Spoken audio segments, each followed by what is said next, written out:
and diverse personality.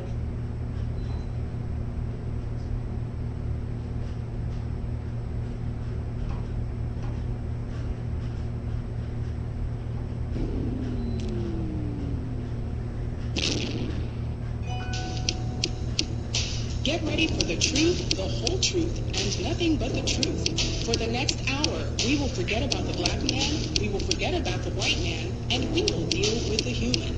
Pastor Andre Guy is here to answer your questions from a biblical perspective. He's an humble man who's on a mission to bring the church together with a Bible and a dictionary. He will tell you the truth, the whole truth, and nothing but the truth, so help him God. And now, here's Pastor Andre Guy.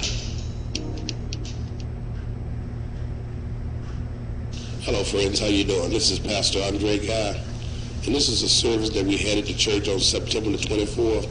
We had quite a bit going on, testimonies, and I showed love to my wife, and most importantly, we got the Word of God. So let's go into the sanctuary, and you can hear what God is doing over at Revelation Christian Center.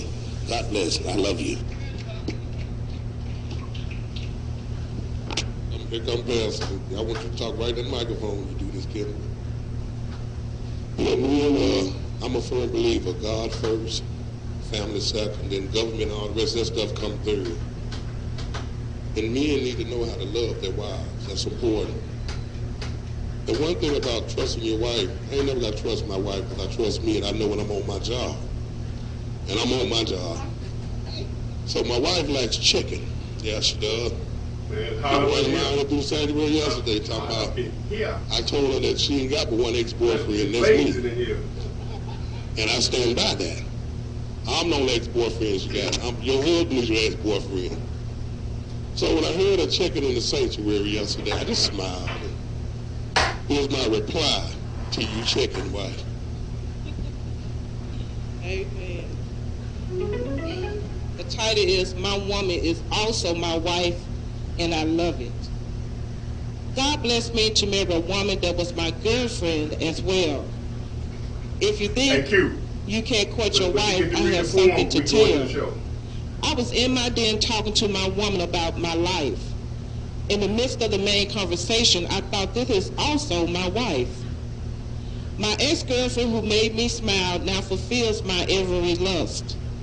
For my ex-girlfriend is now my wife, the woman in whom I trust. Sometimes she's nice and makes me happy. Sometimes she makes me mad. Yet this woman that was my ex-girlfriend is the best wife a man can have. Amen. Ladies out there, listen to me as I explain the game. If your boyfriend isn't talking of you being his wife, you'll never get his name. I say that because my ex-girlfriend did something different than all the rest. My ex-girlfriend told her ex-boyfriend, your last name is the real true test. Amen. Married men that are sitting out there, your wife is your ex-girlfriend too. So forget about any other woman. She's the one for you. The reason I call my wife ex is I've left one life behind. The ex I had is now my wife, and that's what's on my mind. So Lisa Guy, here's to you from an old ex-boyfriend. Hello, wife, from Andre Guy, and that's until the end. Amen. Man, I forgot about that. I hope my wife listens to the show. Good evening, members of the rest of the world. Welcome to another edition of The Truth, the whole truth, and nothing but the truth, so help me God. I'm Andre Guy Reed. Hey, Jawan Brayton, huh? For the next hour, let's forget about the black man, and let's forget about the white man, and let's deal with the human from a Bible perspective, if you will. Feel free to call in at 901-452-3094 or 901-324-7490 for the comments, suggestions, agreements, or even disagreements we may have. We can agree to disagree without being disagreeable. Okay, this is the Truth Radio Show brought to you by the Truth Radio Network. We deal with everything from sex, race, religion, politics, and even sometimes sports from a Bible perspective. At the end of the day, God has the final authority. I guess with all the shows we have, sometimes people wonder how is it that they can look at it from forget about the black men, forget about the white men, but there's a lot of shows are talking about race because you cannot get to a healthy place until you deal with the elephant in the room. Amen. And that's one of the things that God told me to come up against spiritually and scripturally is sex, race, religion, politics, and even sometimes sports. Because at the end of the day, this ain't about fame, ain't about fortune. I'm trying to cry loud and spare not. There's a watchman on the tower. There's a voice in the wilderness to let you know, don't get caught up in the world to where you miss the word. Got this thing going on reparation, right? Dropped in my spirit, Kevin. Play the clip I played yesterday. I didn't want to play all of it because it's like 8-9 minutes long. But I think I need to play. Yeah, please do. Q found the fan and stuff. But so hot up in here, I think I saw Satan walk around with air conditioning. Somebody told me that was this other guy. If you listen to it real good, I want you to pay attention to a few things. Number one, the guy who's doing video, he's part of the African movement, so he's down with reparations. So he has no need to speak against it. That's what he's for. First of all, he's going to tell you the truth. I even heard them in the congressional hearing that they had yesterday. Was the people said, we still want 40 acres in the mule. They gave you the 40 acres in the mule. A Democrat, Andrew Johnson, took it back. Democrats still doing to the black race what they've been doing since slavery, using and abusing. He also brought up the point of John Conyers. He filed H.R. 40 in 1989. So since that time, you had Barack Obama's president. You had a Democratic Congress, Democratic Senate. So they could have very well, if that reparation really was an issue, they could have passed it. That's true. Miss Nancy Pelosi. That's right, the same Nancy Pelosi. I said, no, we can't take that before the country. No, it'll cause a split of the country. No, we can't do that. Then why are they doing that? You know, I noticed that they had folks lined all up in the chambers of the Capitol for reparations. So I don't get it.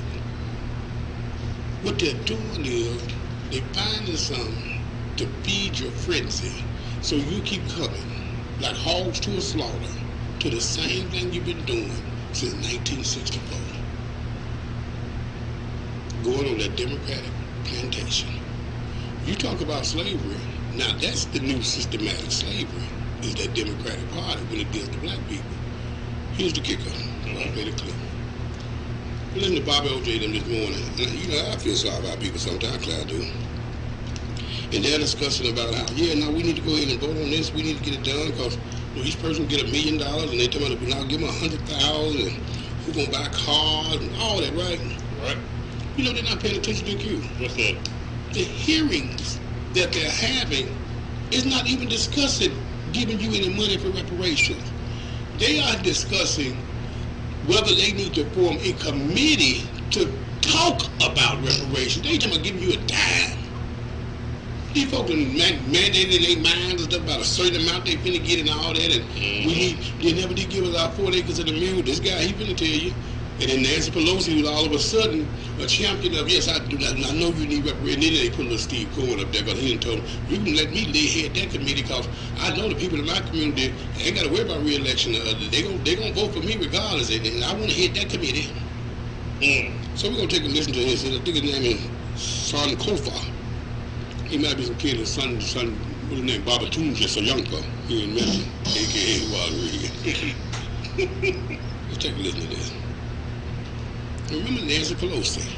House Judiciary Committee, and he could have introduced the bill himself because the Democrats controlled the House.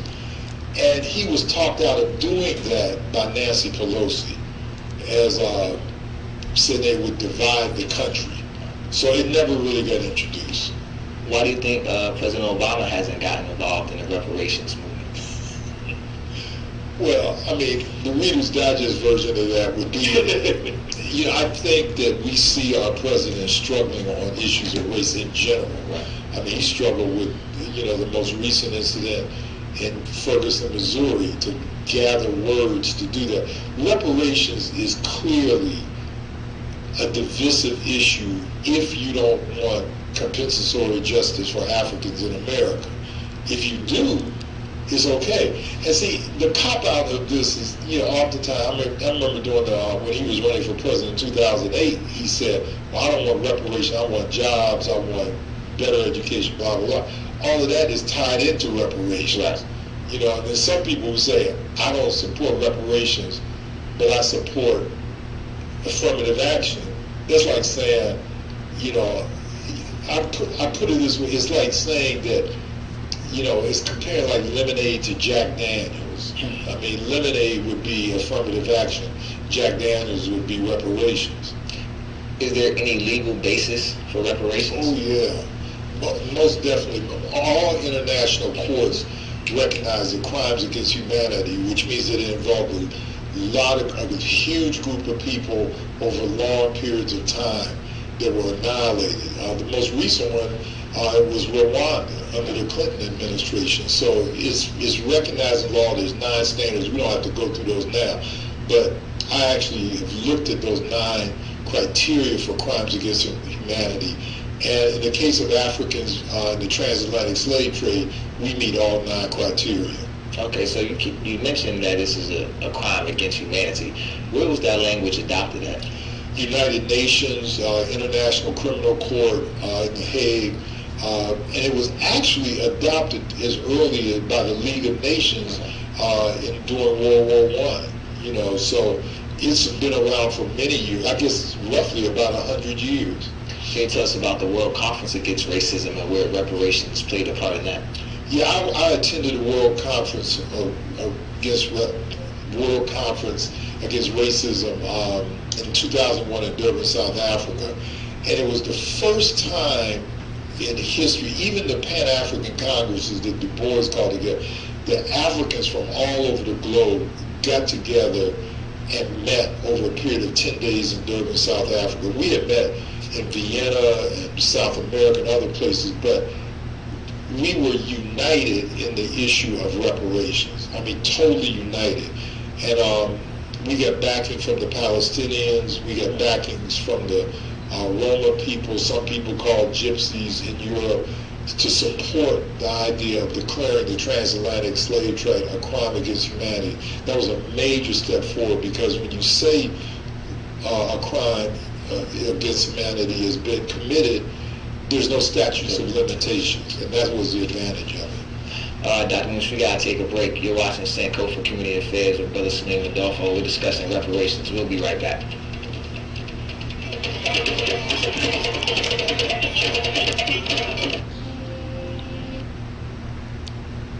And did you notice that they said the reason that it didn't go through was because Nancy Pelosi said it would divide the country? Mm-hmm.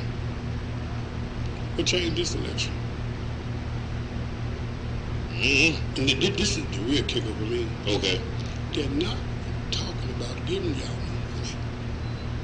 All this fantasy, this delusion, okay, give each black person 100,000 or $1 million or 50,000. They're not even talking about giving you the money. They're talking about setting up a committee to discuss. In other words, let me gas you up that I'm gonna give you something, so you'll come out and vote for me. And then we act like we're going to talk about something that we've been acting like we're going to talk about since 1989. Mm-hmm. And you know what, Q? What's that? They still don't get it. You know why? Why? This is the home of Forrest Gump. Forrest said, "Not I, stupid is, stupid does." Now, don't you dare be a black man and say that you don't want reparation. I don't. Oh, no, Q, no. One thing about that liberal Customize insurance and save money with Liberty Mutual. If you don't go along with the herd, With slave labor, you because lose your black card, Okay. sell out, Okay. you're a traitor, Mm-hmm. you the scum of the earth. I'm Uncle Tom. Now, don't you dare stand up and say that you're a black man and you don't need a handout to make it in America. Don't you dare say that you're a black man in America, you don't need affirmative action to get your education. You know, I got my degree from the University of Memphis, right? Right. I need no affirmative action. Affirmative action has proved this point. You've gotten yourself a Supreme Court justice and the President of the United States. So it accomplished its mission. At one time, it was needed. Mm-hmm. That was a form of reparation. Mm-hmm. Now, black people can go to any college they want to, pretty much. All you gotta do is get the score to get in. But when I got my degree, I walked that campus like everybody else walked that campus. I studied those books like everybody else studied those books. Mm-hmm. I took those tests like everybody else took those tests. It is an insult for you to tell me that because I'm a black man, you need to lower the score and make some kind of special arrangements for me to have the same education that everybody else got. Slavery ain't got that kind of residue on me where I can't read a book and comprehend what I read. Hold on, you reading the book? Yep. Man, no slavery got you down. You don't supposed to read no books. You supposed to be out there waiting for a handout. Through slavery, you know, they said they live out the residue of slavery. Mm-hmm. I stand against that, Q, and I'll tell you why. Okay. If they were really living off the residue of slavery, how come I don't see nobody working from sun up to sundown no more for free?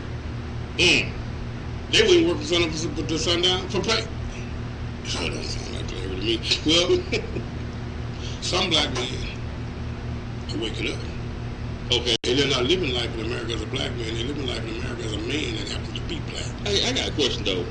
You were talking about when he said he got all the black people from everywhere to meet up in, in Africa, right? Well, what all the black people are, those people that's over those different African awareness groups. It wasn't all the black people that, did you go to the meeting? No, but that's the way he kind of, put it. Everybody showed up. I'm saying to myself, they had a meeting by a meeting.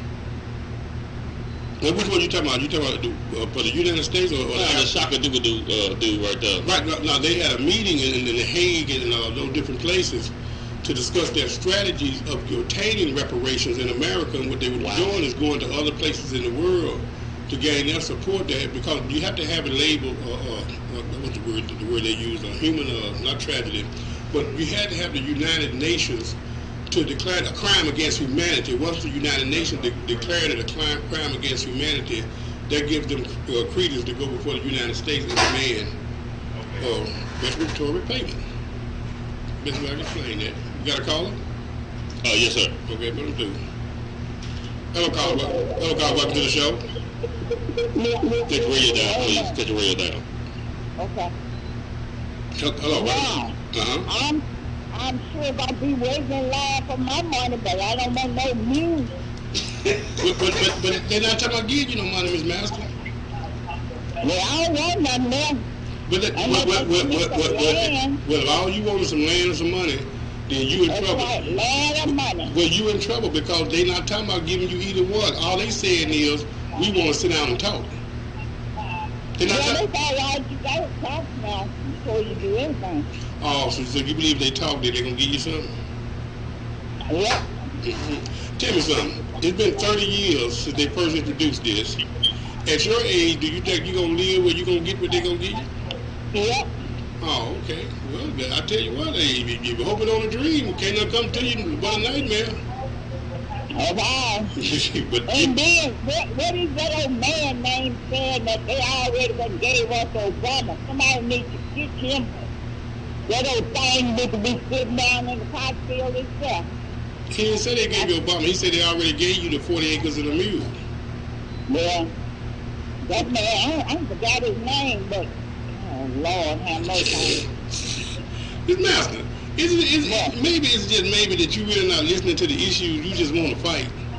Yeah, I had to march 3 years for you to have your job where you are now. Okay, well, all these other black people where they are now. I did a little march myself now, Miss Master. Well, I did it even while I was in school. You know how much I got paid a day? How much you get paid a day? $2. Well, guess what? When I was in prison, I didn't make but $1 a day. Mm-hmm. You shouldn't have made nothing. And if they would have paid me none, they had that right. Because like, when you go to prison, you just made yourself a slave. That's true. That's true. Yep. But now, Miss Master, I know you can't really believe them folks couldn't give black folks no money for slavery. I know you can't believe that. No, I don't believe. No, to be honest, no. They already think black man got too much, think they can let them got too much. If they can buy a Cadillac car, Lexus, and all them other cars, white man thinking they done got too big now. Shoot, I don't ever see the white man trying to stop him from buying Cadillac. Matter of fact, they open up car lots for them to buy Cadillac. But that's what I'm saying. It's the black man in the neighborhood with them ski masks on. No, that's poo-poo and ray-ray with them ski masks trying to stop the black man behind the Cadillac. They probably think the black man is go buying 2 mules and an acre of land. That's probably what it's about. But now, you don't... Got the brand new houses, big old fine houses, look like mansions. So do you... It didn't time for a black man to get that far. So do you really believe that white people wake up every day trying to figure out how they can stop black people? Not all of them, because I got some of the best white people here in Memphis in the world. What doggone? All of them. What doggone? What do you think is most of them? Probably so, because if they think about putting that old red-head devil back in there, yeah, they racist too. Why is he racist and why is he doing it? He can't help black people. And if you black people vote for him, you racist too. Golly. But my best friend called today. No, but he gonna be calling right after you. Well, I hope we agree. I think y'all disagree. Well, we agree to disagree. I'm gonna see what he got to say about that. All right. You all have a good day. You too, Miss Master. Bye-bye. I'm so glad they're not childbearing age. I guess this man here, Miss Master, gonna call him a racist. Let me play this guy. Work of Representatives Jesse Jackson Jr. and Zach Law. The new visitor center is named Emancipation Hall in recognition. Mr. Coleman Hughes is a columnist for Quillette and has worked as a freelance opinion writer since January 2018. He's had pieces published in the New York Times, the Wall Street Journal, the National Review, the City Journal, and the Spectator. He's studying philosophy at Columbia University, and we appreciate your attendance, and you're recognized for 5 minutes, sir. Thank you, Chairman Cohen, Ranking Member Johnson, and members of the committee. It's an honor to testify on a topic as important as this one. Nothing I'm about to say is meant to minimize the horror and brutality of slavery and Jim Crow. Racism is a bloody stain on this country's history, and I consider our failure to pay reparations directly to freed slaves after the Civil War to be one of the greatest injustices ever perpetrated by the U.S. government. But I worry that our desire to fix the past compromises our ability to fix the present. Think about what we're doing today. We're spending our time debating a bill that mentions slavery 25 times, but incarceration only once, in an era with no black slaves, but nearly 1 million black prisoners. A bill that doesn't mention homicide once, at a time when the Center for Disease Control reports homicide as the #1 cause of death for young black men. I'm not saying that acknowledging history doesn't matter. It does. I'm saying there's a difference between acknowledging history and allowing history to distract us from the problems we face today. In 2008, the House of Representatives formally apologized for slavery and Jim Crow. In 2009, the Senate did the same. Black people don't need another apology. We need safer neighborhoods and better schools. We need a less punitive criminal justice system. We need affordable health care. And none of these things can be achieved through reparations for slavery. Nearly everyone close to me told me not to testify today. They told me that even though I've only ever voted for Democrats, I'd be perceived as a Republican and therefore hated by half the country. Others told me that by distancing myself from Republicans, I would end up angering the other half of the country. And the sad truth is that they were both right. That's how suspicious we've become of one another. That's how divided we are as a nation.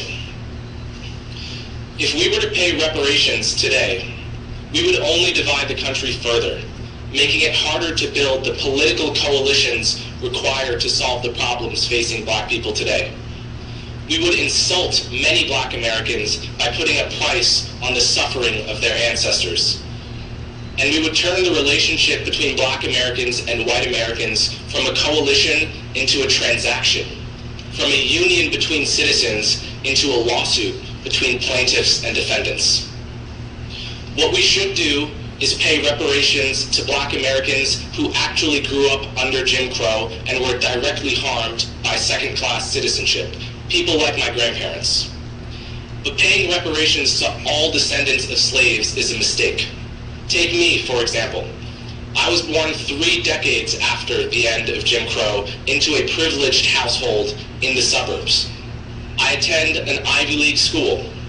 Yet I'm also descended from slaves who worked on Thomas Jefferson's Monticello plantation. So reparations for slavery would allocate federal resources to me, but not to an American with the wrong ancestry, even if that person is living paycheck to paycheck and working multiple jobs to support a family. You might call that justice. I call it justice for the dead at the price of justice for the living. I understand that reparations are about what people are owed, regardless of how well they're doing. I understand that. But the people who are owed for slavery are no longer here, and we're not entitled to collect on their debts. Reparations, by definition, are only given to victims. So the moment you give me reparations, you've made me into a victim without my consent. Not just that, you've made 1/3 of Black Americans who poll against reparations into victims without their consent. And Black Americans have fought too long for the right to define themselves to be spoken for in such a condescending manner. The question is not what America owes me by virtue of my ancestry. The question is what all Americans owe each other by virtue of being citizens of the same nation. And the obligation of citizenship is not transactional. It's not contingent on ancestry. It never expires, and it can't be paid off. For all these reasons, Bill H.R. 40 is a moral and political mistake. Thank you. Thank you, Mr. Hughes. Chill. He was presumptive, but he still has a right to speak. Mr. Burgess Owens is recognized. Talk about condescending. 901-452-3094 or 901-324-7490. Truth Radio Show is brought to you by Insurance of Memphis. Call Sheila Armstrong. I can assure you she's the best insurance lady out there. You can reach her at 901-303-8804. That's 901-303-8804. And Godfather Pest Control. He will kill what's bugging you. Call Chris at 901-581-5534. That's 901-581-5534. Before he calls in, Q, I did some ancestry checking myself. Okay. You know, other guys know he loves talking about reparations and stuff. And him and Miss Masters, they both looking to get a check. Mm-hmm. So I did a DNA ancestry on the other guy. Guess what I found, Q? What you found? I found the other guy's great-granddaddy. Okay. Sure did. Mm-hmm. So we're going to see how much reparations the other guy get. Here's the other guy's great-granddaddy. His name, how you doing? All right. Check out our brand new trailer for the boys. Another guy's great-granddaddy. Here's the history of it, so we can see how much reparations This is the Burrow House, a plantation home in tiny Stateburg, South Carolina, about 10 miles west of Sumter. It has been the site of many Forrest Gump-like moments. General Thomas Sumter lived here. Former Governor Stephen Miller lived here. Joel Poinsett, for whom the poinsettia is named, died here. Even Samuel Maverick, whose son became the namesake for the term independent rebel, owned this house on the property. A lot of really important but not splashy historic People have wandered through here. Perhaps the quietest of them all has arguably the most important story to tell. It began here in 1935 when 3 young girls discovered a stack of letters while playing in the basement of this home. Those letters, now held at USC's Caroliniana Library, tell the story of a slave named April. There's been a really good job of whitewashing a very awkward discussion. It's a hugely awkward discussion. In 1802, a white plantation owner named William Ellison lent one of his young slaves, April, to work for a gin maker in Winsboro. April quickly became the go-to man for repairing the expensive cotton gins throughout the Sumter area. They send him out to the plantations and they take them apart. He would sharpen them on location. And that's why he heard about Stateburg, he came through here as a young man. He said, well, when he bought his freedom or whatever, he came here. The center of plantation country, the wealthiest area of South Carolina. He changed his name. April was now known as William Ellison, the name of his former white owner. His gin business prospered. He bought this home, hundreds of acres of land, and eventually 68 slaves to work that land. Granger McCoy now lives in the Ellison home and says he often finds old cotton gin blades. What did the Ellisons say when they come? They looking for the whole place. All descendants of what many of us thought an impossible oxymoron, a black slave owner. I had a black ophthalmologist come through here, Ellison, and we sat on this couch right here. And his great-great-granddaddy owned 68 slaves. And here I am, white, over here, and my great-great-granddaddy didn't own any slaves. And it was like somebody blew a dog whistle in a kennel if I'm just kind of turning the head, not knowing how to handle all this. History tumbles here. And what little we can learn about Ellison as a slave owner isn't pretty. The book Black Masters chronicles Ellison's life in the antebellum South and suggests that his slaves were the worst fed and clothed of any in Stateburg. It also suggests that Ellison was a slave breeder, selling off infant girls, a practice even some white owners found cruel. Whatever the case, Ellison certainly had a good relationship with other white aristocracy. This contract shows that Ellison didn't just buy a home in wealthy Stateburg, he bought it directly from former Governor Stephen Miller, a governor and former slave trading property. He was the wealthiest black man in South Carolina, the fourth wealthiest in the South, wealthier than nearly 90% of whites. Just a few hundred yards from the Ellison home is the Ellison graveyard, private, neither mixed with other white nor black tombstones, symbolic of his unusual position in the pre-war South, a position so few of us even knew existed.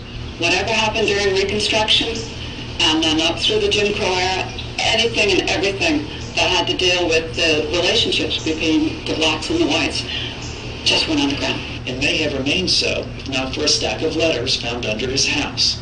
For Hidden Columbia, Anderson Burns, ABC Columbia News.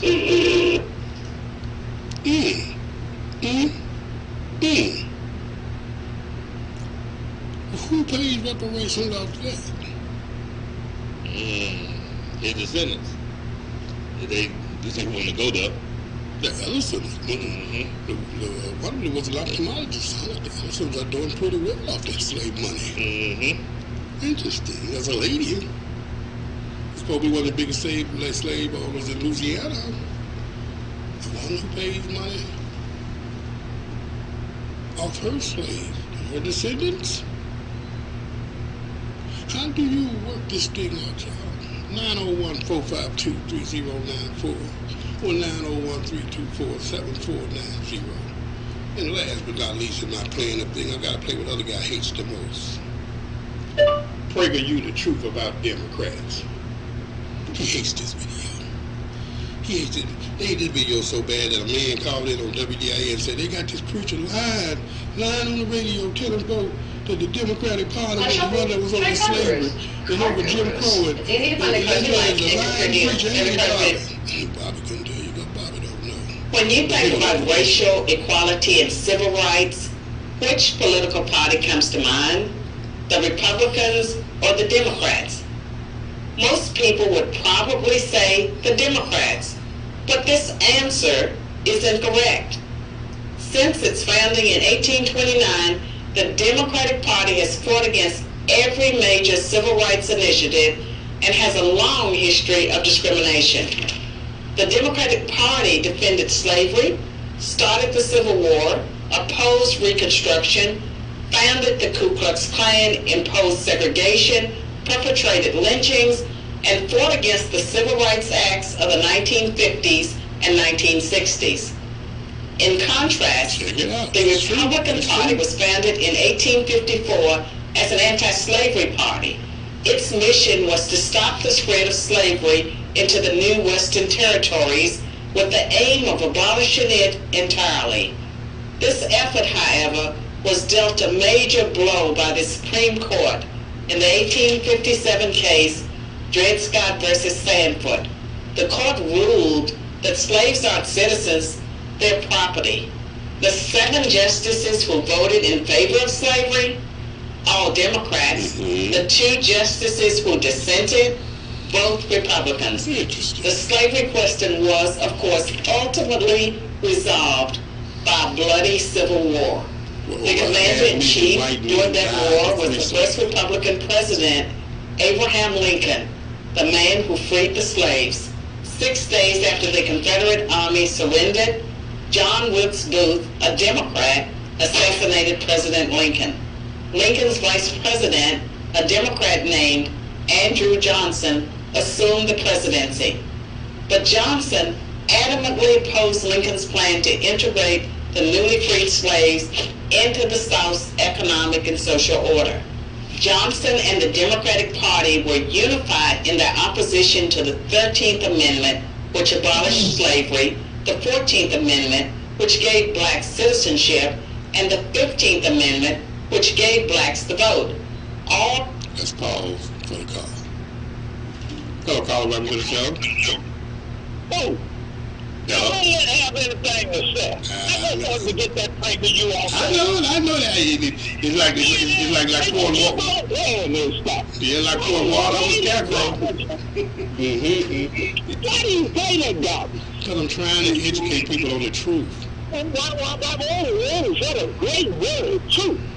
Why do you hear when you talk about the truth? You said it wasn't in your phone kind of phone. Why do you take a view when you get trying to speak the truth? Because they are giving you historical facts that you can verify for yourself. What part of what they said is a lie? All of it.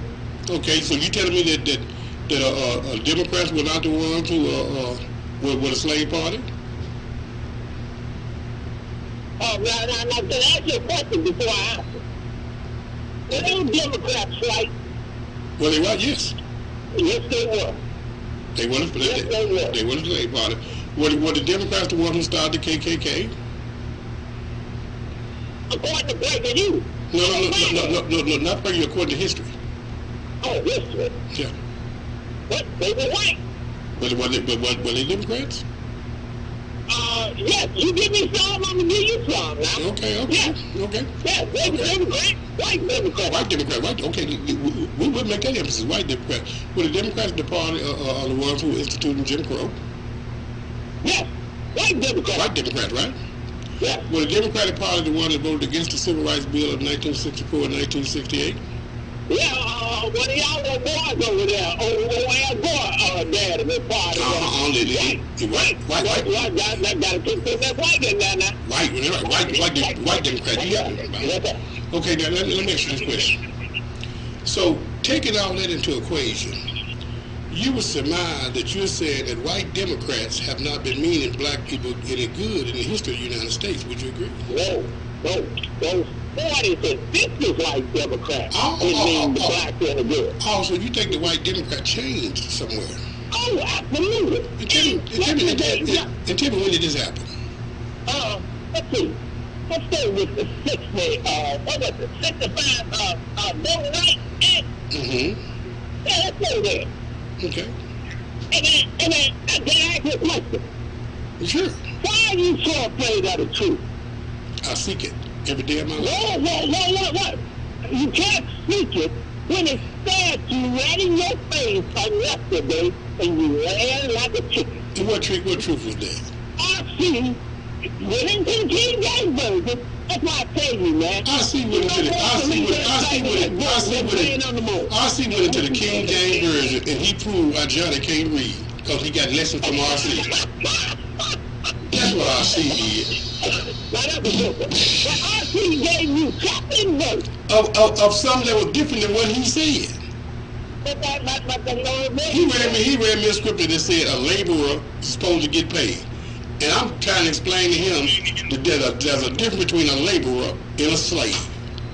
And he don't understand that. And if he teaches somebody how to read, that's why Johnny can't read. RC teaching him. So RC looked ready. He wasn't there? If RC looked ready. Is he look Johnny? Yeah. No, he look Johnny's teacher. Johnny can't read, so you saying RC can't read. No, I'm saying RC look Johnny's teacher.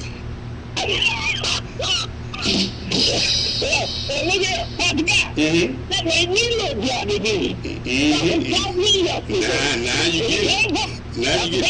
Are you heard the girlfriend has asked about you, didn't you? Actually, I didn't. I just got in something. I kind of wish I'd have got a little later out of the skip play to you. What did my girlfriend say? She said, have you heard from my boyfriend today? And he better agree with me. I always agree with me, sir. You weak. Adam, you weak. You weak. Adam, you weak. Adam, you weak. Pastor Guy. This master is about one of the most intelligent callers that you have. Why do you think I love this lady so? I haven't laid eyes on a day in my life, but I know this is the real deal. You know, I'm so glad that you and Miss Masters are not of childbearing age. I'm scared to death of what that child will be. I'm telling you, man, Miss Masters don't have no more. I get it, man. Bye, guy.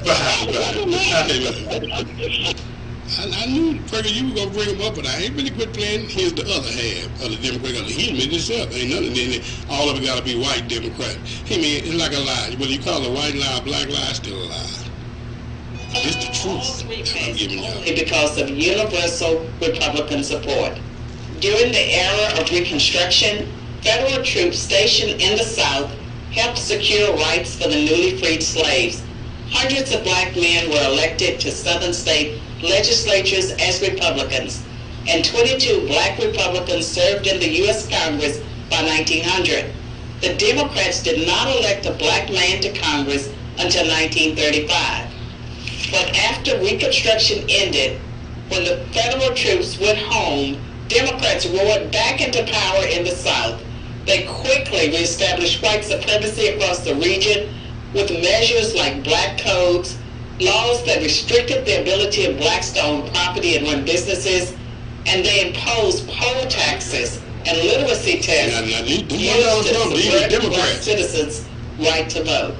And how was all of this enforced? By terror, much of it instigated by the coup. Hello, caller, welcome to the show. We wouldn't know nothing about other guys being a fool if he just kept his mouth shut. Every time he says something, he just spit go in it. You know, Rick, there was an old philosopher that had a saying something. He said, it is better to be silent and thought to be a fool than open your mouth and prove it true. I ain't saying that the other guy's a fool. I'm just saying that talk came to mind when you said that. I never. But you got a real live wire in there. You the one educating them about God and the Bible and politics and everything, but he's still trying to drag you to the altar of destruction because he's after your soul. You know that. But what about Miss Matt? You know how he always recommend you had this morning. Good afternoon. I'm still trying to wake up. You wake up to your bill? Every day.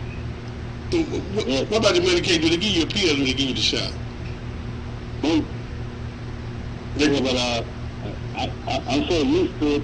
I mean, the medication, it's all man-made, and the medication and the shot and the pill, whatever, is not natural herbs and supplements like that. I mean, natural herbs, don't tell me you're smoking weed, too.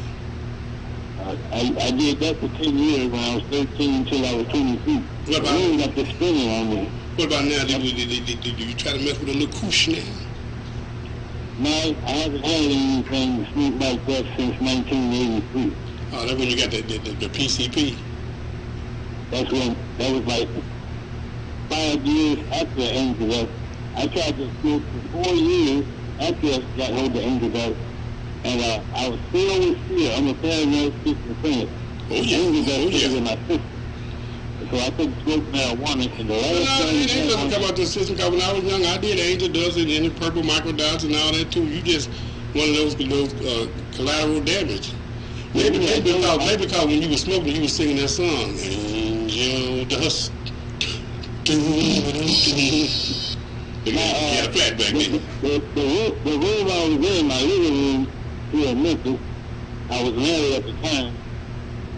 The only thing made me leave marijuana alone after 4 straight years of real paranoia. You don't talk to your ex-wife? I hadn't talked to her in about 20 years, but I talked to my kids. California. What made her divorce you? Before we got married, she always wanted to be independent. She never wanted to be married, she told me. Then why did you get married? My mom made us get married. I had stole my 4-month-old baby daughter and got on the Greyhound bus and came to Memphis from Albany, New York. My mom said, that's kidnapping. Only reason I came with the baby is because she threatened, my ex-wife threatened to put it up for adoption. But, okay. Yeah, and we laugh about that nowadays, but my mom made me and my ex-wife get married since we took the bed speaking in our house. And so you did what in the house? We know how to make the bed squeak. You have sex in your mama's house, man. Yeah, but the ex-wife made me do it, man. But the thing I was going to say, I've been through a whole lot of sickness behind 3 pipe moves to angel dust. I mean, 3 nights. Oh, yeah, you still dealing with sickness now? Whether you know it or not. Look, I gotta play this video, but they have a request today. They want to hear you sing some Elton John. I don't even know Elton John's song. I was in a George Michael, and give me some Bee Gees. I got that one. Nobody's left to you the mama if the trouble the kindness Ricky, you know what? Tell me something. Yeah. When you singing, if you soil your pants, would you tell us? When I'm singing what? If I soil my pants, would you tell us? Well, since you asked me, I would tell you. I haven't soiled my pants. My God. Hello, caller. Welcome to the show. Hey, God.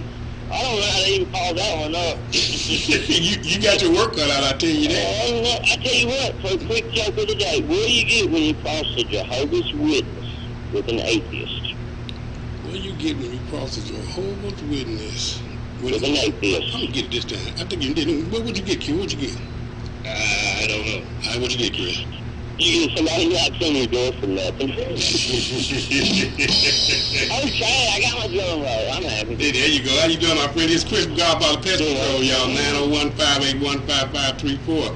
Chris, tell us what you, from a white man's point of view, don't be ashamed. What you think about what you think about the reparation they're asking for? Tell the truth. I'll tell you what. You say we got country divided now, do that and see what happens.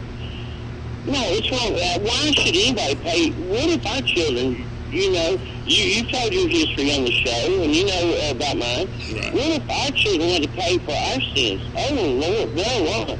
Nobody. Were they evil? Yes. Was it wrong? Absolutely. Right. But should I have to pay for it? No. Not at all. Especially, even if your ancestors were the most purest races on the planet, and you rebuke and you denounce what your ancestors were, and you've done nothing but be friends and loving to black people, why should you be penalized? You shouldn't. And then, especially if you're a believer, the believer said that the child does not to live on the sins of the father anymore. What happened to your Christianity? No,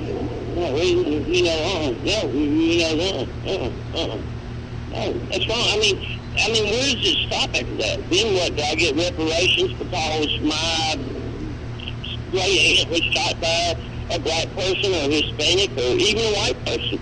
So, where does it stop? There's no end. I think, true story. It's always a rape car, they're playing it. But, my black friends that know me, they know me. And, that's just wrong, Pastor. I just can't see that. And I think there's more things we need to worry about on the plate now, with Iran and everything else going on in the world. Ain't even been a lot of talk about that today, but I'm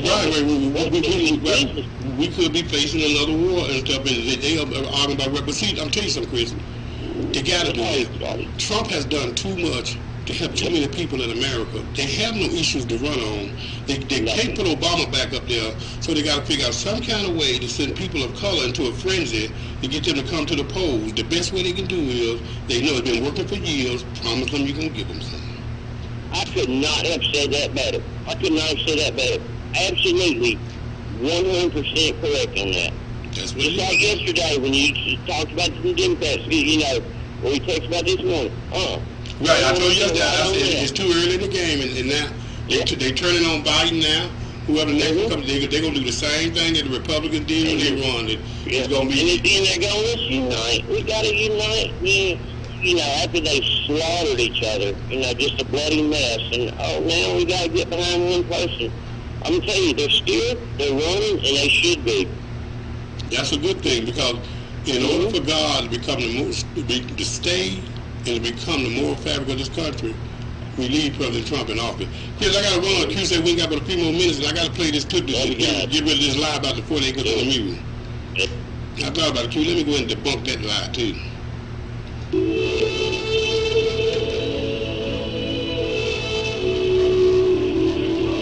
April the 12th, 1861, the prayer reports were filed on Union troops of Trump 40-something.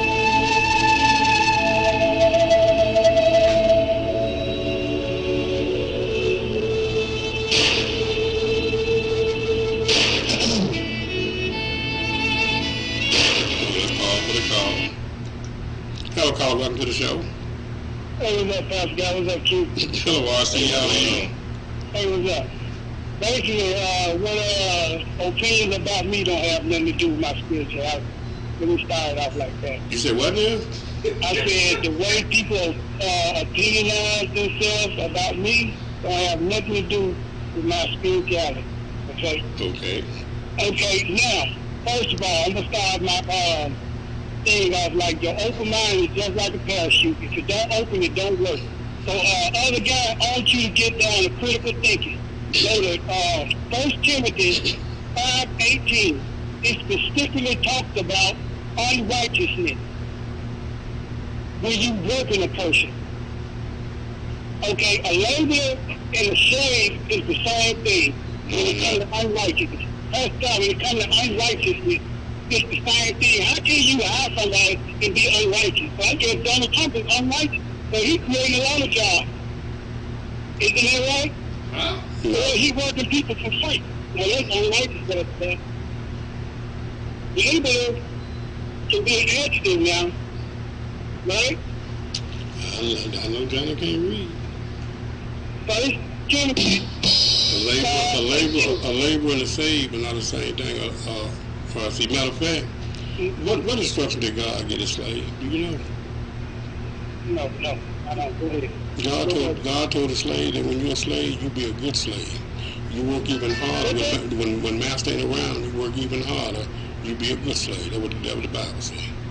They also, Pastor God, say pray for those who mistreat you, Pastor God. It doesn't mean that it's right.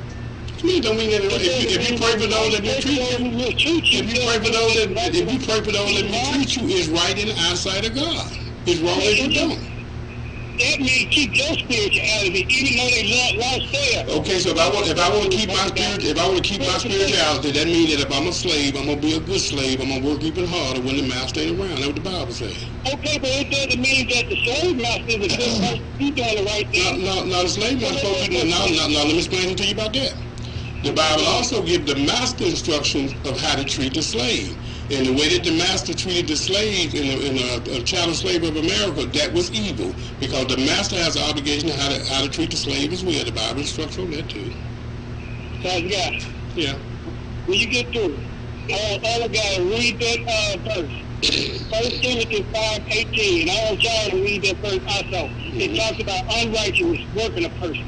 Okay. And they're going to do it labor. Building their house, purposely building things like pallets and stuff like that on someone else's back and not paying them. And I got two more for you. I'm going to bring it in for you tomorrow, Pastor God. Ooh, bless your heart. Bless your heart. All right. If Johnny can't read or whoever can't read, you're going to get the critical thinking. All right. Hey, RC. There you go. RC? There you go. Okay, let me play about one more minute because we got 2 more minutes left. Let me play because I want to get to the part explaining to you about this 40 acres in the meat. They were 2 minutes long.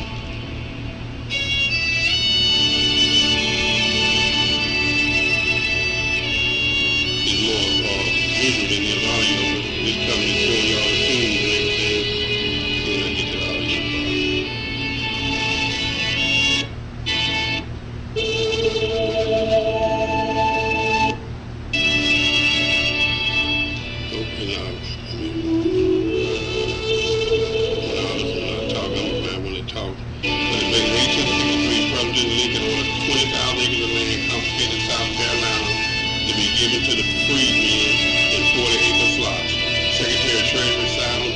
expanded the offer to 40 acres per family.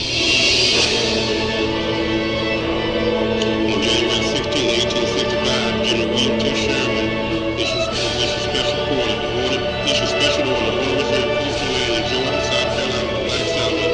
Each family will receive 40 acres. Later, Sherman agreed to hold the settlers' army meetings. That's what it means.